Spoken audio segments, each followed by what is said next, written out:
Live from the AirTech Heating Studios, a Born to Win media production. Welcome to the resurrection of Say It Like You See It. Congratulations to the Kansas City Chiefs for taking home the victory in Super Bowl 57. And I think it's just about time we crown this as a dynasty. Obviously, we're going to get to that later on. This is Say It Like You See It. My name is Trace, the Moose Moustakis, live from the AirTech Heating Studios here in Fond du Lac, Wisconsin, the heart of Packer country. Joining me, as always, my partner in crime, Quinn, the mighty Q Redmond himself. Quinn, what an unbelievable game. Either way, whatever team you were rooting for, this was one of the better Super Bowl games that we've seen in a long, long time.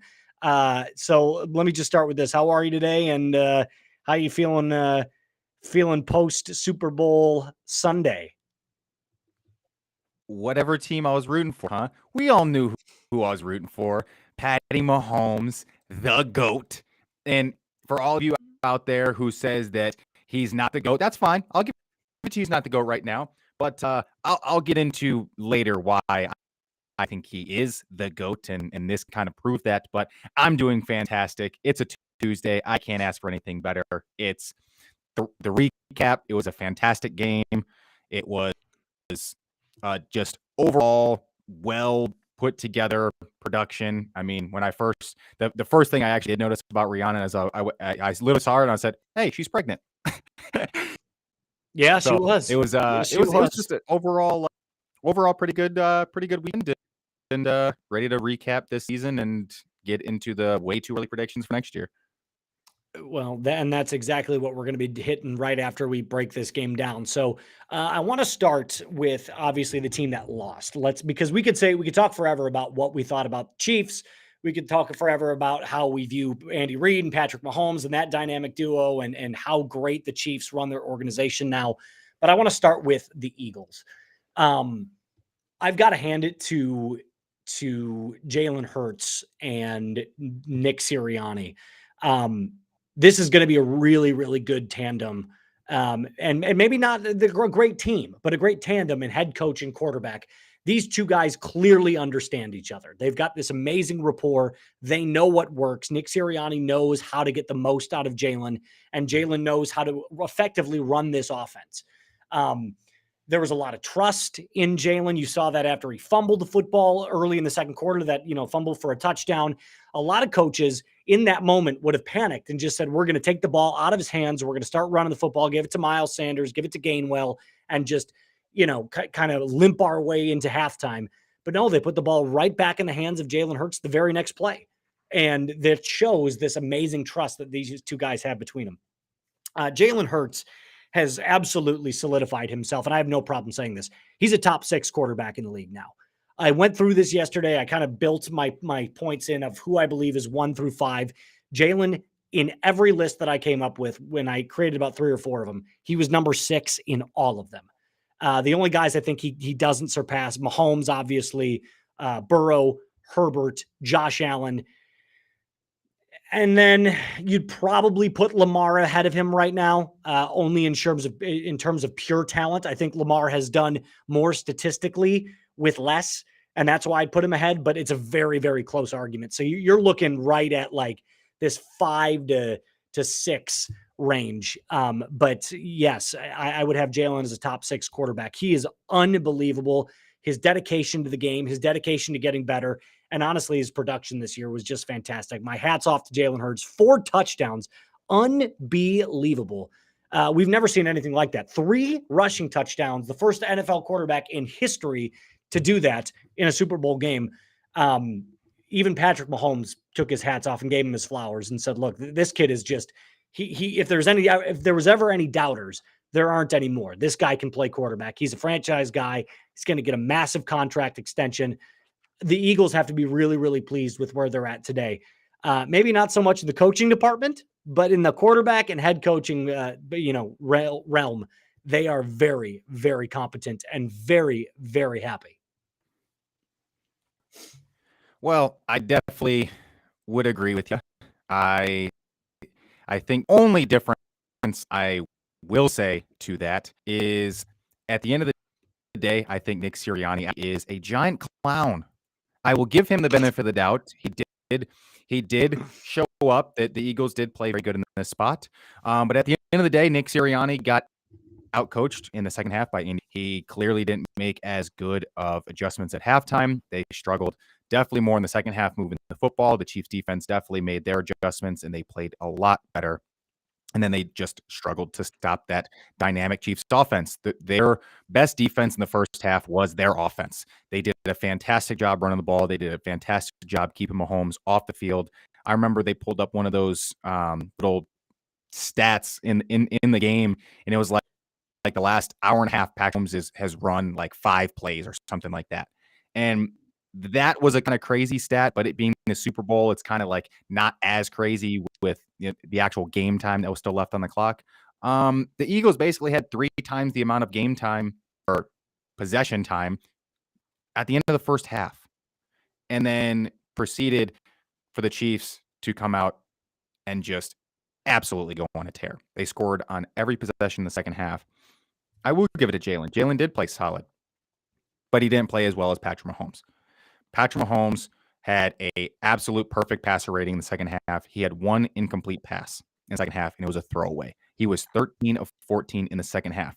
The reason he didn't get a chance to really put up that many yards and that much actual offense is they had the longest punt return ever in Super Bowl history that left them 5 yards. You can't knock Patrick Mahomes for that. That's not his responsibility. That's just a great job on special teams that the Chiefs definitely beat the Eagles on collectively all day. They were better on special teams, and you can't knock Patrick Mahomes for that. But then at the same time, Patrick Mahomes in the second half, they did whatever they wanted to. Like, it was just almost at one point I was watching and I was just like, there's a lot of like really good play calls. There's a lot of really good designs that's going on. But the fact that 2 separate times inside the red zone, you had a wide receiver that was that wide open. Yeah. And the fact that he never really moved from the actual formation. He moved all of 7-10 yards inside. And Tony did a really good job on it when he did his initially, because he actually took off a little bit quicker. And that's where you saw Slay in number 2 for the Eagles. He had turned around and he was pointing and looking. He wasn't even paying attention. He was no longer even looking at either receiver, had turned his back, and that's when the play was snapped, and he was so turned around. It was just absolutely disgusting. But honestly, for the Chiefs, I mean, it was what you expect. It's the GOAT we're talking about here. It's the GOAT. We can go ahead and call it. Patrick Mahomes is the GOAT, period. Because at the end of the day, at a 5 snapshot of, okay, he's played for 5 years, he's been in the league for 6. At a 5-year snapshot, there is no one else that has done close to the things that he's done in his first 5 years. Yes, I get it. Brady played for 23. He won 3 in his first 4. None of those 3 were his responsibility.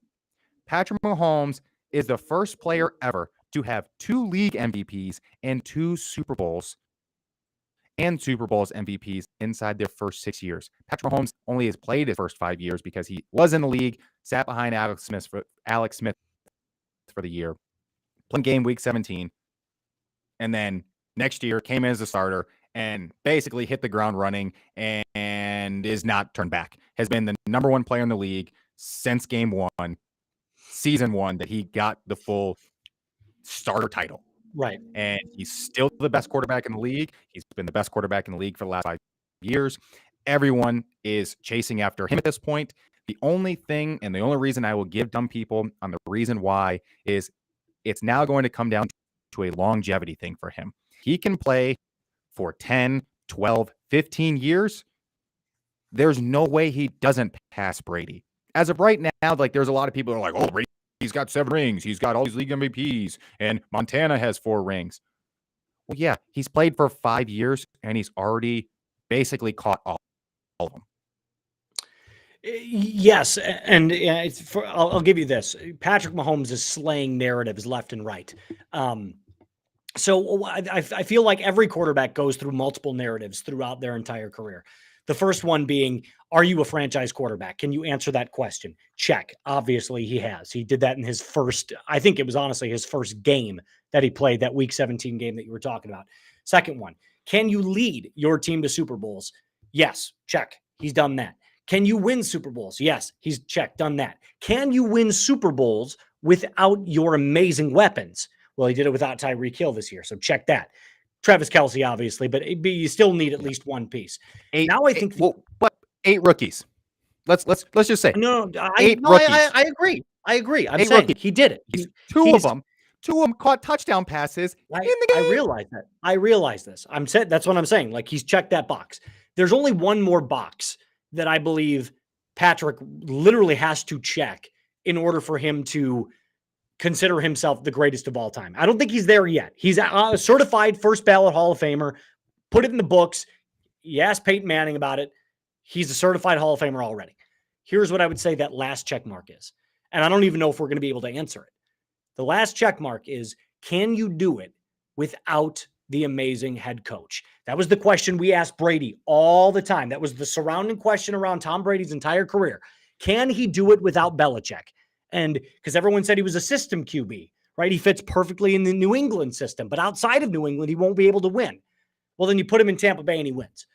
Now, I don't know if you're ever going to answer that question with Mahomes, because he's obviously going to be a Chief for life, or we think so. And Andy Reid has no desire to stop coaching anytime soon. They may retire together. Who knows? But here's what I'm saying.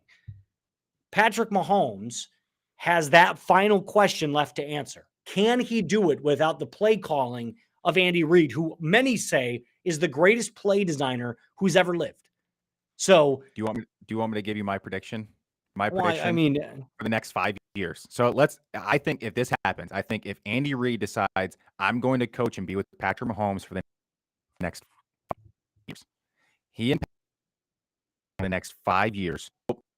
Now, so 10 years of a block. I bet you in that time span, they go to 7 Super Bowls and win 4 of them, at least. So he would have on to 70% of this. He would make it to the Super Bowl 70% of the time, because he's already been to 3. So he would make it to 4 in his 5 years, which I think can actually be very plausible. It's just based off of kind of cap space things and other team. And like you had mentioned, it's like, okay, he won without the Chiefs trade away a lot of pieces this year. They played with 8 rookies this year. That is huge. 8 rookies, 2 made impacts, got substantial playing time, both starting the AFC Championship game. They've got a very young roster. So the only thing that's going to change, so Mahomes is probably going to end up being like the 10th highest paid quarterback in the league next year. So everyone else made all these moves and is like trying to buy their way to fame. So it's like, we saw what the Rams did. The Rams bought their Super Bowl. Look where they're at now. They're dealing with an injured off surgery Matt Stafford, which Matt Stafford's been in the league a long time. We know he's a good player, but at the end of the day, he's won in the playoffs. He got into the Super Bowl. He won the Super Bowl. He played great and had the injury, and now looks completely different. And they've got Baker Mayfield. Like, they now rebuilding team. Like, they literally completely pushed in their future and said, all right, let's win now, which they did. Now they're in shambles. Then you had the Patriots that had won one. They did kind of the same thing, because do you think the Patriots are really in a good set right now? They don't exactly know what's going on. I think some of it is actually Belichick manipulating the Patriots, because I think he's not going to be there.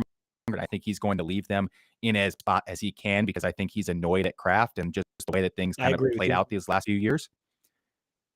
Then you have a Chiefs Super Bowl in there as well that they won, which was with good weapons. They've then traded away a lot of those weapons and acquired new ones, but were definitely lesser than the Tyreek Hill thing. Correct. Then you had a Bucs Super Bowl where they did the same thing, where they bought all their expensive guys. Pieces. Yep. And look at the Bucs now. Now he's gone. There's a quarterback issue. There's a cap space issue. The Bucs aren't good. Now you had the Chiefs win again after trading away their piece and being in a set position. So now, going forward, You've got the Chiefs with great cap space. You got the Chiefs with the best quarterback in the league, coach in the league. What is going to derail them? Like, out of thing in terms of like, oh, like, what is going to derail them? It would be understandable if it was like, oh, you know, they've got a lot of dead cap space hit. They've got the lowest dead cap space hit.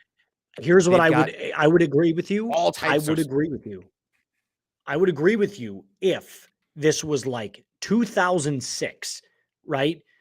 The amount of quarterbacks in the league, especially in the AFC, that have supreme talent, Josh Allen, Justin Herbert, Joe Burrow.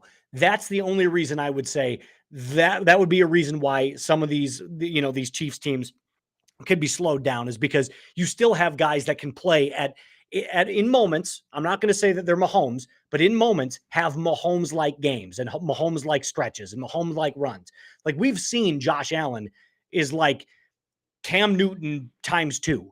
We've seen, Justin Herbert be the gunslinger like Brett Favre. We've seen Joe Burrow have situational greatness like Tom Brady. Like every single one of these players that's playing now in his own conference have these tendencies to just go on and slaughter these perceptions of what great quarterback play is. So I think while you're right, Mahomes clearly sits at the top and everyone's looking up at him. And yes, if Andy Reid coaches for the next 5 years, I absolutely think they win 1, maybe 2 more. But I would say that what's going to stop the Chiefs is going to be the other quarterbacks as they get older, as they get more experience. Because look, all of these guys are young. All of these dudes are like Burrow's young, Herbert's young, Josh Allen is not as young, but he and Mahomes came, relatively. Well, they weren't in the same draft, but they're like very, very close, right? So wasn't Allen the year after Mahomes? Do I need to remind you that the Chiefs just played in 5 straight AFC championships at home? I do. I understand this. Do I need to also remind you that Josh Allen doesn't regularly beat Patrick Mahomes? Do I also need to remind you that, yeah, Joe Burrow is on a tear right now and is playing some really hot football, but they've got some issues in the fact that Joe Burrow is not being paid yet. They still have all of their weapons surrounding him. They still have all of these great pieces. They've got a phenomenal defense that will have to be paid. They've got expensive rookie receivers that are also on their contracts that are going to have to be paid. Oh, yeah, that's right. And the big guy, Joe Burrow, needs to be paid. You think Joe Burrow is going to take a discount that's favorable enough? Do you think it's going to be favorable enough to keep any of the amount of weapons that are going on right there? I think, yes, they'll keep some. Maybe not T. Higgins, but he'll keep Jamar. Okay. Jamar is his Kelsey. And no. It's his Kelsey. It absolutely is his Kelsey. Which I understand, and Jamar Chase is very good, but you take away T. Higgins, and if you leave, if it's like, all right, Joe Burrow, it's you and Chase. That's what your offense looks like. You've got an old Mixon still cooking it up in the backfield, and it's just Burrow and Chase. That's a complete Bengals team. A completely different team we're talking about. The reason Jamar Chase does have a lot of the special plays that he has is because you can't just completely put all of your attention on him. Okay, you have to spread it out in other areas. You're right. But I would also argue this. Free agents want to go where the best quarterbacks are, especially wide receivers. Offensive pieces want to go play with the best quarterbacks. You don't mean to tell me that there's going to be some receivers that go out in free agency and say, I want to go play in Cincinnati right now. Not if they don't have the money to pay them. I'm saying we see that happen a lot where receivers require and want too much money, and and I get what you're saying. So, okay, let's not say they go to 7 Super Bowls.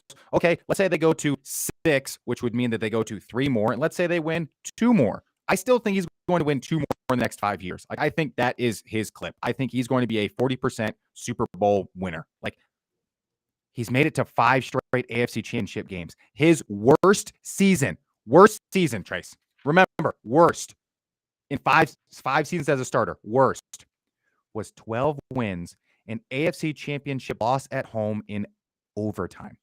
It's an incredible run. Overtime. It's an incredible run. So where is any of this getting derailed? We've seen him play now with a squad of rookies, and the only team that is actually equivalent to the amount of rookies that played were the Texans and the Bears. They each had 8 rookies play, and those teams were trash. The Chiefs had 8 rookies play and just won a Super Bowl due to Patrick Mahomes and Andy Reid. So this notion that, oh, well, who are they going to? It doesn't matter who they put around them. You have Andy Reid and Patrick Mahomes, the best coach, the best quarterback, and that's all you need. You can put whatever weapons you want around him. Mahomes is going to make Mahomes plays and is going to scheme offense that is going to be unstoppable. And they are going to probably go to 4 or 5 straight more AFC championship games. Look, like I said,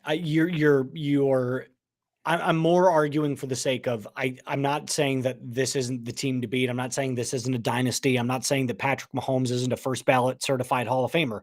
He is. They are unbelievable. I haven't seen anything like this in football in my entire life, but with how good the quarterback play is. And remember, it's not just guys like Burrow, Allen, Herbert. You've still got guys like Lamar. You've still got guys like Trevor Lawrence who are ascending. Like there are so many good quarterbacks in the NFL, and there are so many factors that go in, because let's just say this, for example, next year, nothing happens to the Chiefs offense. Everybody comes back. They want to run it back. But 5 players on their defense want to go out and get their money, or they get injured. And suddenly the Chiefs defense takes a complete dip and they become a bottom tier, bottom 20 team in the NFL, and they get blown out by the Bills because they can't stop anybody.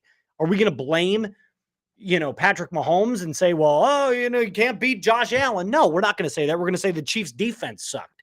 So I think it both helps and hinders Mahomes' legacy and that legacy conversation. But I also believe that it is very possible that the Chiefs can be knocked off by some of these really high-powered teams with really great and ascending quarterbacks.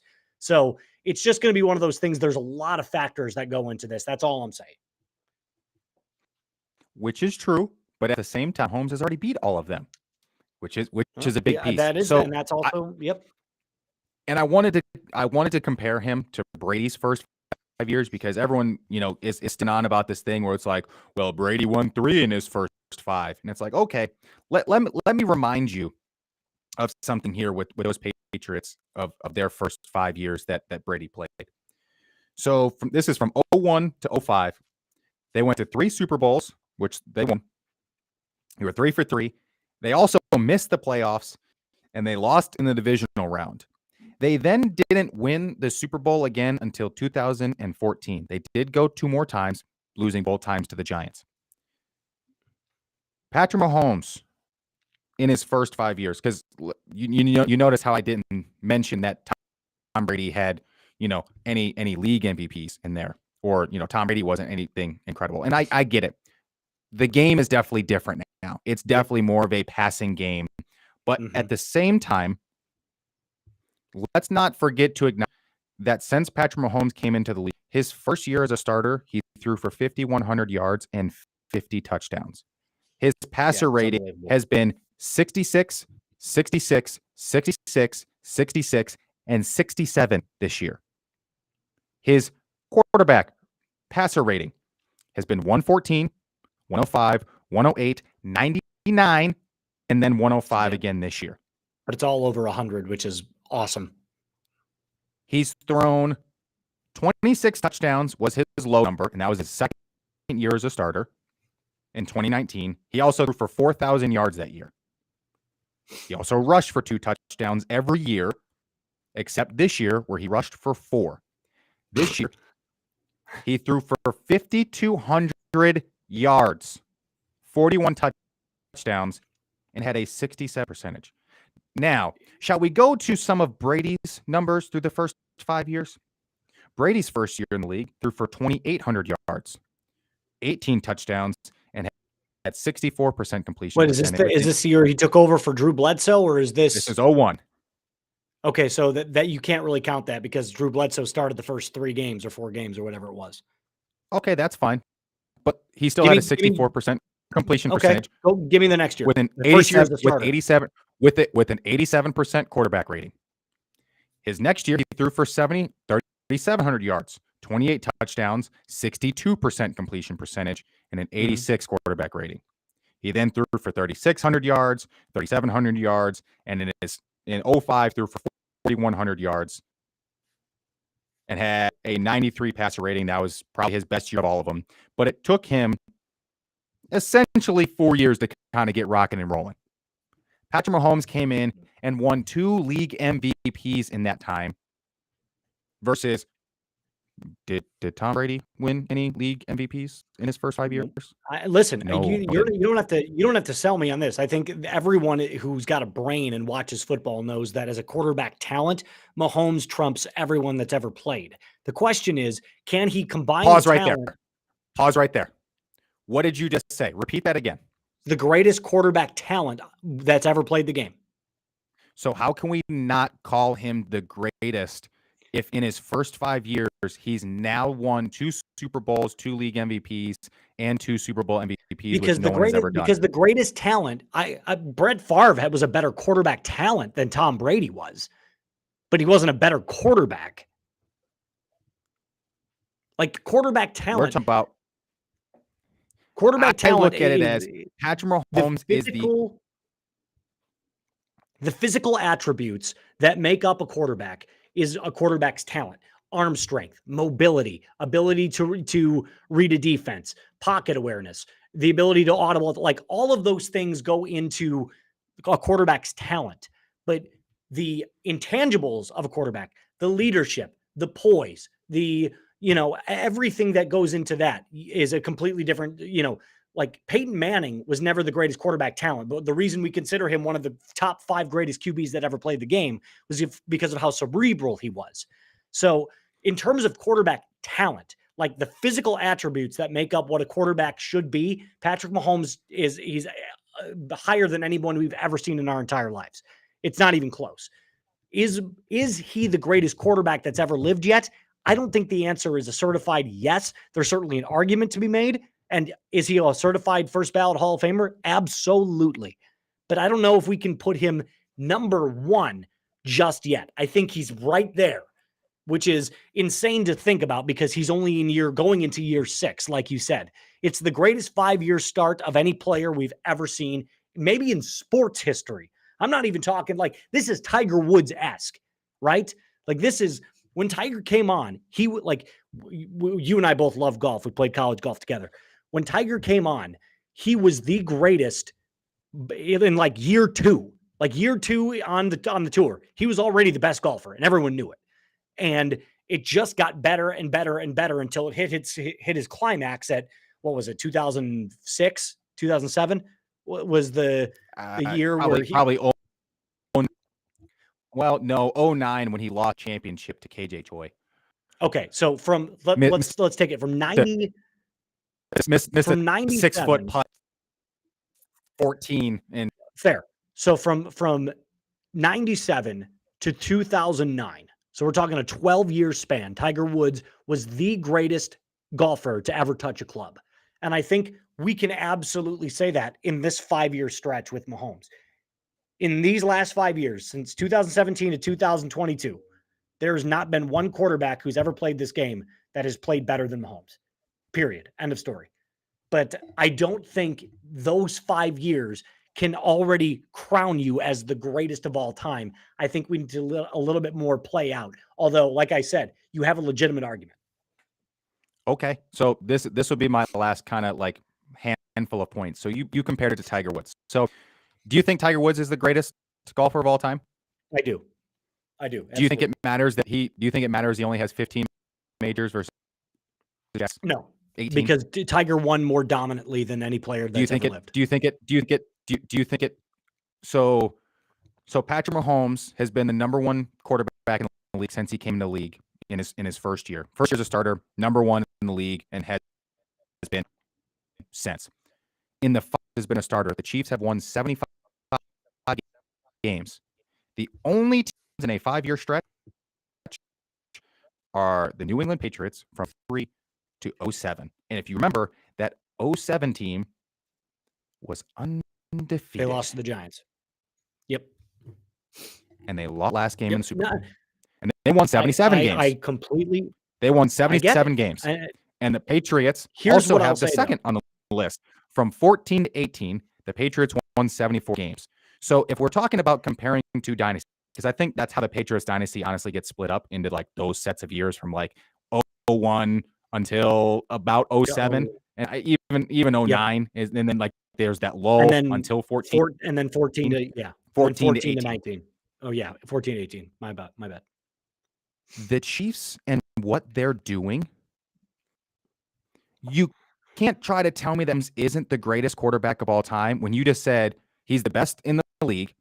He's top 3 in every quarterback category. He's more accurate than others. He makes more plays than Josh Allen. He makes better throws than Josh Allen. He makes, at the end of the day, more yards, more touchdowns, less baggage, is a great leader, is great at the line, has arm strength, is athletic, can read a defense, can see the field. Like he's in every single quarterback category, and most of the time he's top 2 in most quarterback categories. So to try to say that he's not the greatest, like, of course we get it. He's only played for 5 years, but over that 5-year stretch, and correct me if I'm wrong, is the quarterback play that he's played against, fell talent that he's played against, better or worse now? So not only has he been just outstanding in these last 5 years, he's been outstanding in these 5 years, shining over all of these other quarterbacks that people try to say, oh, well, Josh Allen is a big, strong athlete and a big, strong guy. And it's like, okay, Josh Allen hasn't done anything near that Patrick Mahomes has. Well, Joe is the next Tom Brady. He's Tony Romo on steroids. It's okay. He made it to 1 Super Bowl and lost, and doesn't have any numbers that compare to Mahomes, especially in his first year, because his first year really wasn't that good as a rookie. I get it. Trevor Lawrence has only played for, I'll give him this year, because actually his year last year with Urban Meyer was a straight dumpster fire, and I think he has the potential to turn into the next guy, but he still isn't Patrick Mahomes. To try to say that, let me go back. I'll finish because we're kind of gonna keep going round and round on it, but it's just like 5 years. The player in the league for those 5 years has done things that no one else has done, and no one else will probably do again, and will only continue to do it over the next 5 years. And I'm not even going to say like, oh, what if he continues ascending? No. What if he plays to his average? He is number 1 in every stat in the playoffs. He's number 1 in all regular season stats. So at what time do we have to finally we did, like, people called Jordan the greatest before he actually was, and people started saying it earlier about LeBron, but you said it about Tiger.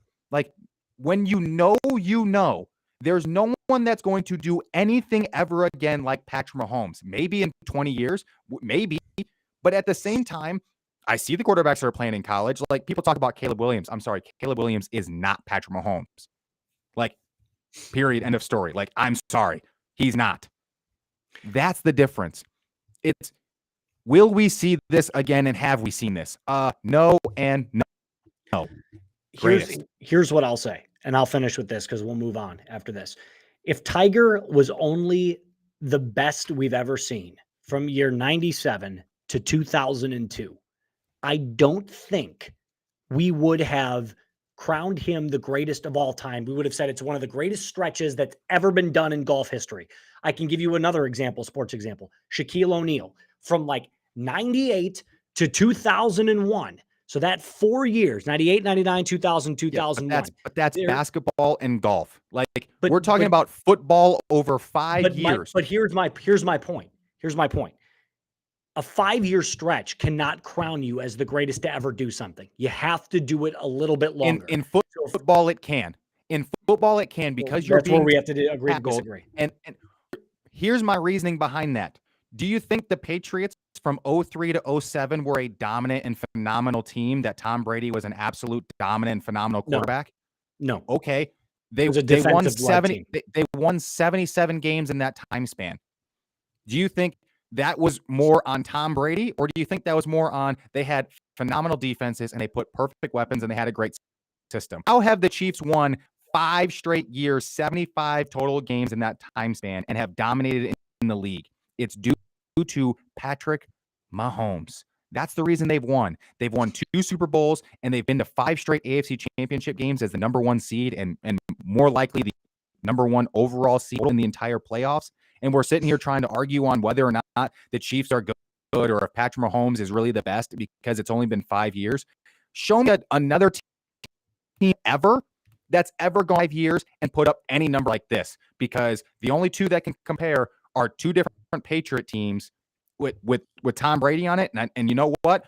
Both of those stretches had nothing really to do with Tom Brady. The 14-18 stretch kind of did, but it wasn't nearly as impressive as what Patrick Mahomes has done in his 5 years against better talent, against now trading away pieces. Like, that's my reasoning. It's 5 years in a sport. I understand it.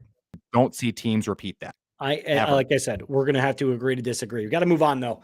Next topic is speaking of teams that we believe are good, teams that we believe are poised to make a run next year other than the Chiefs.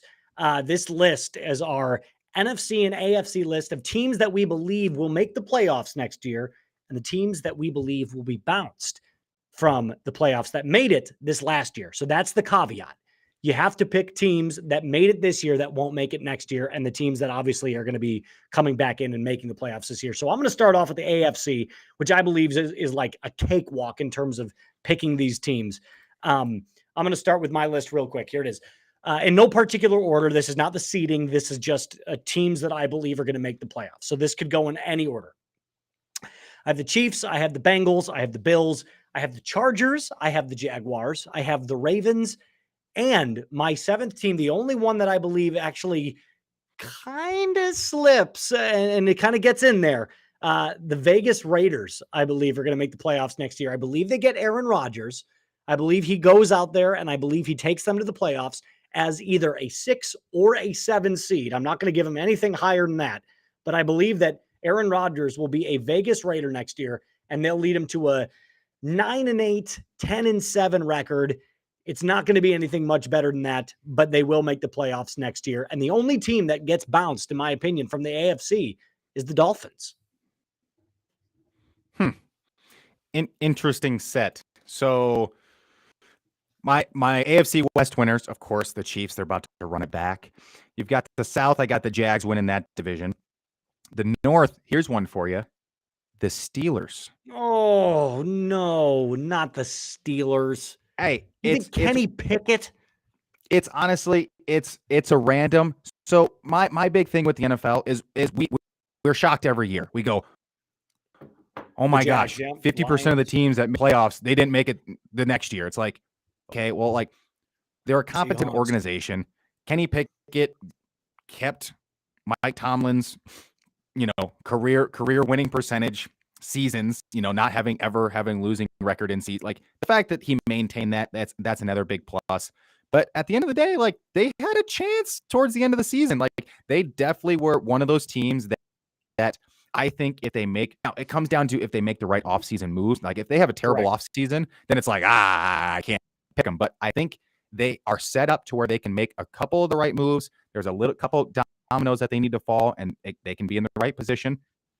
I then have the Dolphins actually winning the East. I think they're going to figure out their quarterback situation because I think they're going to upgrade at quarterback. I think an upgrade at quarterback with Tua out and, a potential Rodgers situation or even like a Derek Carr, who I think is actually better than Tua with, again, still solid weapons and making a couple moves happen. I think they can win because I think the Bills are going to regress because I also think the Jets are going to be a wild card team next year. Same thing. There's some wild takes. If the Jets happen to get Aaron Rodgers, the Jets are not a Super Bowl contender, but they're a playoff contending team. There was a stretch in there this year. The Jets had a chance to playoffs and a decent chance. It wasn't like it was like too far fetched. Well, so you're right. Zach Wilson blew it. Well, that is the truth. You put a competent QB in that situation. The Jets, like they've got some young talent, like they can bring guys in. They've got some cap space. I think Rodgers is actually the wrong move, but I think there's a couple other dominoes out there that they can pick up that can be way better than Zach Wilson. There's a couple other free agents they can sign, and this could be a very, very competitive team very, very quick. I think the And Chargers. Go ahead. Go ahead. No, I was going to say that when it comes to your Jets take, the Jets, I mean, for the first time in my entire life, I can confidently say I really, really like the Jets roster. Like even back when they had Mark Sanchez, it was a really weak division still. The Bills and the Dolphins were still dumpster fires. They made an AFC game. Right, but I'm pretty sure they swept both the Bills and the Dolphins that year. That's 4 easy wins because they were just absolute horrendously run teams. Even that team, even though it was a good Jets team, it wasn't nearly the roster that they have now. I mean, think about they had the offensive rookie of the year and the defensive rookie of the year on the exact same team. Garrett Wilson and Sauce Gardner. Now, I truly believe that if it wasn't going to go to Garrett Wilson until Breece Hall got hurt, it was going to be Breece Hall. He was, if you remember, Breece Hall was it's a very good roster. It is a great roster. It's a good young roster. And they have cap space. Like they can make some stuff happen. The question is who are they going to get in quarterback? Because Zach Wilson, hate to say it, he's a bust. He was an absolute bust. He could probably, I really feel bad for the kid because I truly believe that when it comes to different, like he's got talent to play the quarterback position. He's got a good arm. He's got mobility. He makes it look pretty, right? He's like that YouTube highlight quarterback. But I will say this, he has to learn, first of all, how to play the position out. Like he has to learn. Colin Cowherd says he's this all the time. Not a grown-up. Well, that's my point. He doesn't know how to make the layups, right? Like take what the defense gives you. He tries to play hero ball on every throw. Every throw, he's got to make it look spectacular. That's not what you need to do in the NFL outside of maybe 5 to 6 throws per game. Maybe. So everything else, you've just got to make sure that you're competent in the pocket and making sure you're making the right reads and doing the right things. We can get into that another time, but I know you were going to say the next thing, the Chargers. I believe the Chargers are my next. They're as a wild card team. I think at this point they're poised. They can make it back. They now have Kellen Moore running their offensive coordinator. I think that is going to help Herbert out a lot. I think they're going to be a lot more competent on the offensive side of the ball. I mean, we saw them put up points this year, but I think it's going to be even better. And then my final team, I still have the Bengals making it in. I don't think they're right back. They're essentially the 9th youngest team. They're 5th in cap space. So there's no reason that they shouldn't be back. I kind of have no real reason to say why they can't. I mean, this is a year that, hey, like you guys should be able to do it again. Like at least make playoffs. Correct. You've got the Browns still in the division, which we saw. I don't know what Deshaun Watson's really going to be. I don't know how competitive they're going to be. And then at the end of the day, with the Ravens at odds right now with Lamar, we've got no clue. And Lamar that roster, and are they even a 500 team? No, not even. They're maybe a 6-win team, maybe, and that's putting it's more like 4 or 5. That's kind of my thoughts. So I think the AFC is a lot easier because of how many good quarterbacks there are. The NFC, you're going to think this is crazy. So 7 teams make it in the playoffs in each conference, right? 7 in the NFC, 7 in the AFC. I truly believe 4 out of the 7 teams that made it to the playoffs this year in the NFC will not make it back in this year. So I'll start with who won't make it in the playoffs this year in the NFC. I have the Giants not making it. I have the Seahawks not making it. I have the Buccaneers not making it. And then get this. I have the Eagles not making it. I think the Eagles miss the playoffs next year. I'll get into it in a second, but I'm going to give you my teams first. Ready? Here you go. Okay, Number 1, I have the Cowboys making it. I've got the Vikings not winning the division. I have the Vikings making it in as a wild card team. The Niners, I have the Lions winning that division. I've got the Rams making it. I've got the Cardinals making it. And then finally, the Chicago Bears will make the playoffs in 2023. Book it down. 2024. Yes, okay. I mean, interesting list for sure. I'm gonna take a slightly different approach. So the West, I've got the Seahawks winning that division, and here's why. They're the sixth youngest team in the league. They're going to be back. They're going to be better. They had 6 rookies that That's started this year. assuming Gino has a year. Hold on. They're also 6th in cap space. They're going to be just fine. I have this one. I'm glad. Go ahead and swallow that before, because spit this out. I have the Falcons winning the South, and here's why. Here's why. I think that's where Lamar ends up. I think Lamar ends up as a Falcon, and I think Lamar. It's an easy division to win. They've got to beat the Panthers, the Saints, who we think might be the worst team in the league next year. They might be and the Bucks. I still don't know who their quarterback is, and I don't know how many guys from defense are coming back, or what their offense looks like. Isn't it Gilbert? Isn't it Brantley Gilbert? Brutal. Brutal is what it is. So that division is completely up for grabs. So if Lamar ends up as a Falcon, there's no reason that they shouldn't be the favorite to win, especially the fact that they've got the 2nd most cap space. That's my reason for the Falcons. I am matching you. I agree the Lions win the division. The Lions are, I think, one of the best coached teams in the NFL. Without question. They had a solid chance. Kind of for a while there, everyone's kind of like, are the Lions good or are the Lions not good? I think the Lions get a few more pieces. I think they shape it up. They're 10th in cap space. I think they bring a couple pieces. Jared Goff plays just fine. People are going to complain and whine about him, but he plays just fine. And then I've got the Giants win the East. Again, they're 3rd in cap space, and they're the overall youngest team in the league. They're going to be back. They're going to play even better. I think Brian Daboll is a fantastic, they're going to be back.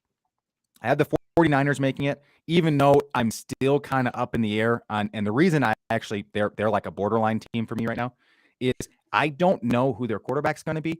Like, how good is Trey going to be off the ankle injury? Right. Brock Purdy might not be available until literally at the end of the season playoffs.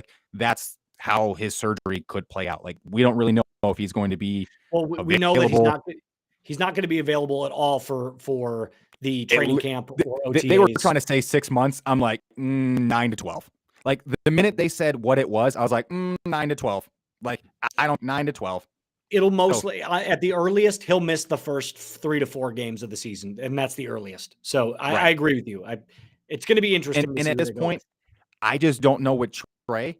I think to at the end of the day, their roster is so good that putting really any competent quarterback in there, they should be able to win games. I just need Trey not fold under pressure. And I think there was a little part of the year he was kind of his feet were a little happy. He was kind of a little So the speed might be an issue for him too, since he had that whole long stretch off and not playing at the higher level with college and throwing to wide open guys. So hopefully sitting and seeing the game and being around it even more, hopefully he can play at a high level next year, because it's going to ride on him. I'm going to agree with you. I think the Bears do end up in a wild card spot based on the fact they have the most cap space. They have draft capital. If the Bears can't make it to the playoffs next year, sell the franchise. Get him out of the town, move him to Mexico, move him to London. I don't care. Figure out a way to get this team to the playoffs, because you know what? If they don't make it to the playoffs, Justin Fields, ship him out of town. Coach, fired. Bunch of guys, gone. Clean house. I don't care. Start over. Either way, there should be no reason the Bears can't make it next year. Now, so if they miss close, I might give it to them. But they need to be in the conversation all the way through week 18. This can't be like they had a chance in week 16 and then if they have a season like the Lions did this last year, I would probably give it to them. I would probably say I could run it back with this same coaching staff and maybe Justin Fields, depending on different circumstances. But I'm going to agree with you. Here's something that a lot of people don't recognize. You bring it up all the time, and I love that you do. The Bears started how many rookies? 8? 8. 8 rookies. 8. And everyone was like, oh, this roster sucks. This roster has barely played in the NFL. So there's that, first of all. Secondly, this is the stat nobody talks about. We were 1-7 in one-score games. Now, let's just say this. There's 8 one-score games that you play this next year coming up. We can safely assume the Bears, when they get better, they'll go 500 with that. So they'll go 4-4. That puts you at 7 wins. No, I'm sorry, 6. That puts you at 6. The Packers are going to be worse. We're going to beat the Packers. They're going to be the worst team in the division. The Vikings are not going to be nearly as good as they were this last year. We're going to split with the Vikings. So there you go. There's 3 more wins right there. That already puts you at 9. Our division just got significantly easier pending Aaron Rodgers getting out of the division. Correct. And the Vikings not being nearly as good as they were last year. The only team that I believe actually has our number next year is the Lions, which is insane to me. I think the Bears are going to sit comfortably right around that 9-win area. Put that number, that over-under at like 8, and I say take the slight over because I actually think the Bears next year are going to be one of the teams that shocks people. My only pushback on the one-score game issue for me at this point is in those 7 losses, 5 of them, Justin Fields had a direct result in the loss with 5 of those drives. It was the last drive. They need to go down and score. He caused a turnover. So that is where I kind of tread water, but I do agree. Hey, get to 4-4 in those games is more successful. Like if they're able to beat the Packers twice, that gets you to 6. If you're able to split with the Lions, that gets you to 7. Even if you split with the Vikings, that gets you to 8. Like the fact that they need to win 8 games next year, that's all they need. I think there's more than enough potential to get to 10, but let's start with 8. They just had 3 this year, so let's get to 8.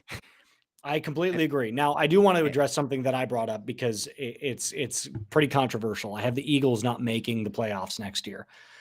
That's not really that controversial. They made the Super Bowl. Like how often does that happen? There's a lot of teams that really suck after they lose a Super Bowl. Well, so we know that they just lost their offensive coordinator, Steichen. He went over to Indianapolis. And then the breaking news in today's show, actually, that broke about 30 minutes before we went on, Jonathan Gannon, the defensive coordinator for the Eagles, now the head coach of the Arizona Cardinals.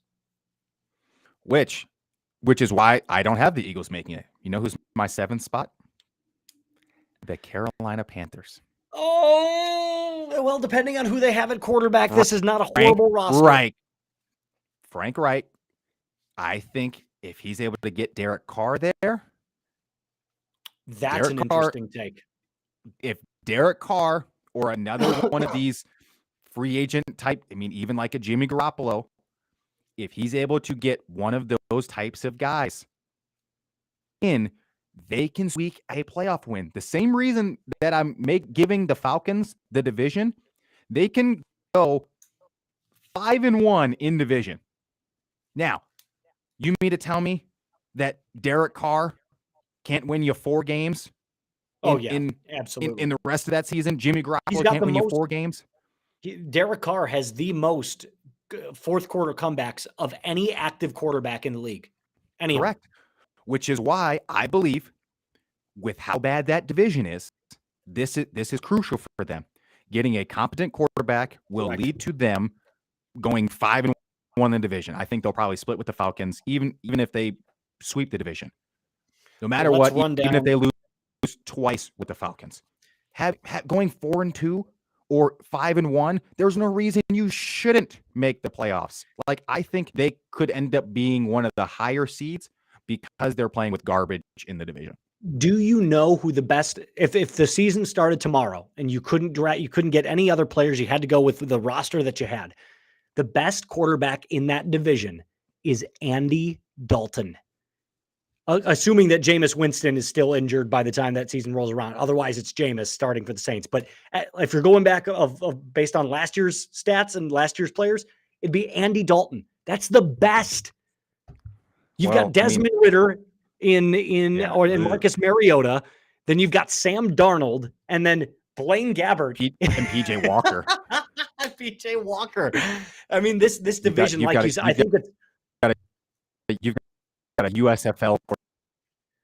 I think you're going to see massive moves out of this division. One of the things that I think you're right on is that there are going to be some big swings because, like you said, this is the most wide open the division has ever been, maybe ever in the NFL's history. I mean, there is literally there wouldn't be, in my opinion, any favorite to win that next year. Like I couldn't. It would be like a toss up. It'd be like a money line pick.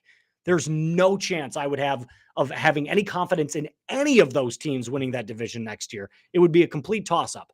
But with that being said, I think you're right. I think there's going to be some big swings in the draft. I think there's going to be some big swings in free agency. Don't be surprised if you see the Buccaneers completely scrap whatever they've got and they move up way high in the draft. Possible. I just don't feel like they're kind of in that sense. The Bucs have a lot of issues with their cap space at this point. They're negative $57 million, actually negative $58 million. So they've got some real issues to figure out. They're one of the older teams in the league as well. Like they've got just a lot of old veteran players that Tom Brady wanted to bring in, and they bought their Super Bowl. That's purely what they did. They bought their way to it, and now they're going to be in shambles. They're going to be get out of shambles. To get out of cap hell, you're going to have to dump a lot of your great players. They're going to dump Godwin. They're probably going to dump Evans. They're probably going to dump Evans. They're going to dump some players on the defensive side. Like this, let's be clear. This Bucs team is right back to what they were before Brady. It's a dumpster fire again. So Brady was the glue. They might call Jameis Winston. Oh, 30 for 30 on him. Again, bring back 30 for 30 from Jameis. Hey, at least it's a cool storyline. But I think you're right. And one of the teams that I actually believe is my dark horse to move up way high in the draft and draft a quarterback would be, believe it or not, the Tampa Bay Buccaneers. So that would be, if I had to throw a bet on it, if I had to throw a $25, $30 bet on a team that's unlikely to move up in the draft, it'd be them. But we are out of time. We're coming up here. It's 58 minutes in. It was another great debate. We kind of dove into outside of the breakoff, the breakdown of the game. We kind of got into our last topic, which was Mahomes' greatness. So we kind of segued into that. So we're out of topics for today. I know that it was a great Super Bowl, and here's the only thing that sucks about this show. Now we have no more football to talk about until, we could talk about the combine, we could talk about the draft, and we will talk about those things, but there's no games to watch until August of next year or this year. So there's hey now, unless you're watching the USFL. Hey now, the XFL starts next week. The USFL starts pretty soon. And Trace, let's not forget, your boy has a pro game this Sunday. You do. So you do have in terms of football and how that's going, I'm pretty locked in. This is my time now. Spring football is the time. Fair enough. USFL, Fair enough. I can't wait. XFL, I can't wait. It's the resurgence. The combine. I'm a combine junkie. Yep. When it comes to breaking down, guys are really going to be good because I'll give Nick Wright. I'll give Nick Wright his props. He's a pretty right, but I'm gonna have to push back right here. I think I'm the ultimate right sportcast because we can go back to our time, or really would say it like you see it, when we were a radio broadcast. I've been right, I think, probably 87% of the time on all of my sports takes. That's a very specific number. When it comes to quarterbacks drafted, who's going to work, who's not going to work, what teams are going to make playoffs, what teams records. I do pretty good with my sports predictions, especially in the long term. And I can tell you what I'll have to push back on Nick Wright because I believe I'm probably the most right sports caster in sports. Well, here's what I can tell you. I can tell you what both of our biggest whiffs were in our all-time sports takes. Mine would have to be the Josh Rosen take. I thought Josh Rosen was going to be the next Tom Brady. I was like, this guy throws a beautiful football. He plays just like the pocket. He's got the pocket presence. He's got the smarts. He's got everything. Everything was in favor of Josh Rosen, and he was probably the biggest bust of that entire draft, not just quarterbacks. But to Josh Rosen's credit, though, He played on the worst roster in the Cardinals that was still Correct. a tanking team, and then went to the Dolphins that was also a tanking roster.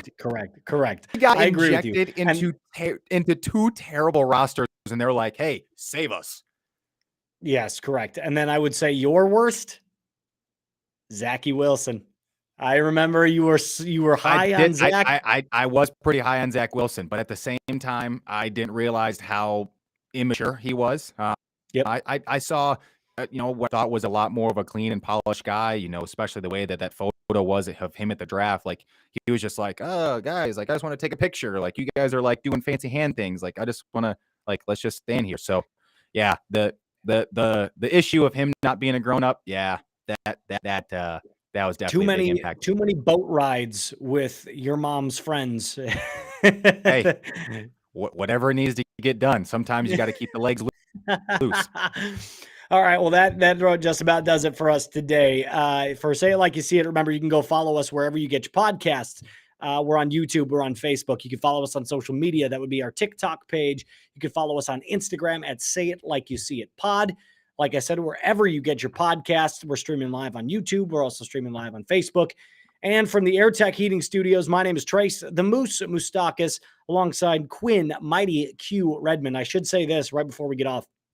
I did just surpass 100,000 followers on TikTok, my very personal accounts, which is Moose Juice Videos. Currently at 104,500 thousand followers. I had a big surge on Saturday.